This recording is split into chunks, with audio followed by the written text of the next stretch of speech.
చిన్నపిల్లల దగ్గర నుంచి పెద్దవాళ్ళ వరకు చాక్లెట్స్ని ఎంతో ఇష్టంగా తింటూ ఉంటారు. కానీ ఈ మధ్యకాలంలో చాక్లెట్స్ తినాలంటే భయపడాల్సిన పరిస్థితి నెలకొంది. మార్కెట్లో పలు కంపెనీలకు చెందినటువంటి చాక్లెట్స్ లభిస్తూ ఉన్న విషయం అయితే తెలిసిందే. వాటిలో క్యాడ్బరీ, డైరీ మిల్క్ చాక్లెట్స్ వినియోగదారులను ఆందోళన కలిగిస్తున్నాయి. ఇటీవల హైదరాబాద్లోని అమీర్పేట మెట్రో స్టేషన్లో ఓ వ్యక్తి క్యాడ్బరీ చాక్లెట్ ఉన్నాడు.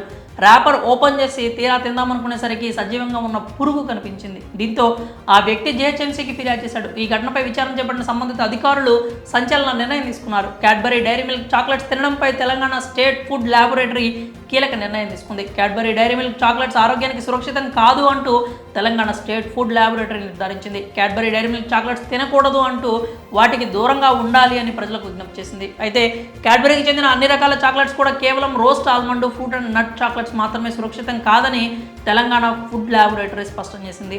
అమీర్పేట మెట్రో స్టేషన్లో కొనుగోలు చేసిన క్యాడ్బరీ చాక్లెట్లో పురుగులు ఉన్న ఆ శాంపిల్ను అధికారులు స్వాధీనం చేసుకున్నారు. అనంతరం ల్యాబ్లో విశ్లేషణ చేసిన అధికారులు అందులో వైట్ వామ్స్ అంటే తెల్ల పురుగులు ఉన్నట్లు గుర్తించారు. ఫుడ్ సేఫ్టీ స్టాండర్డ్స్ యాక్ట్ 2006 ప్రకారం Cadbury, roast almond, fruit and nut chocolate సురక్షితం కాదు అంటూ నిర్ధారించారు. మరి క్యాడ్బరీ, డైరీ మిల్క్ చాక్లెట్లో పురుగులు రావడంపై మీ అభిప్రాయాలని కామెంట్స్ రూపంలో తెలియజేయండి.